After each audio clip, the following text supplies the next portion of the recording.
रोज की रोटी।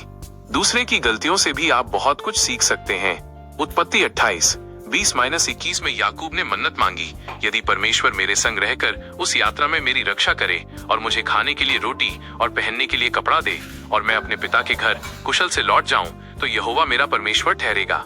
याकूब जिंदगी की सबसे बड़ी गलती कर बैठा था। वो खुदा को शर्तों पर खुदा बनाने की बात कर रहा था। एक अहम सवाल ये है, कोई खुदा पर ईमान क्यों रखता है? आपके ईमान की बुनियाद क्या है?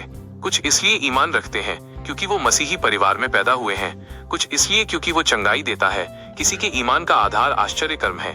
कोई आशीषों की वजह से ईमान रखता है। मैं इसलिए ईमान नहीं रखता क्योंकि वो चंगा करता है, वो आश्चर्य कर्म करता है, वो बरकतें बख्शता है। मैं सिर्फ और सिर्फ इसलिए उस पर ईमान रखता हूँ क्योंकि वो ही वाहिद सच्चा खुदा है।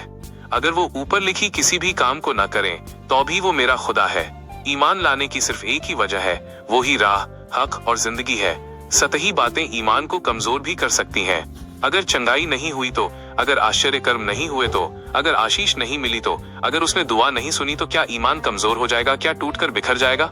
शैतान शर्तों पर किए गए ईमान से नहीं डरता, वो डरता है चट्टान की तरह मजबूत ईमान से। शालोम, आमेन।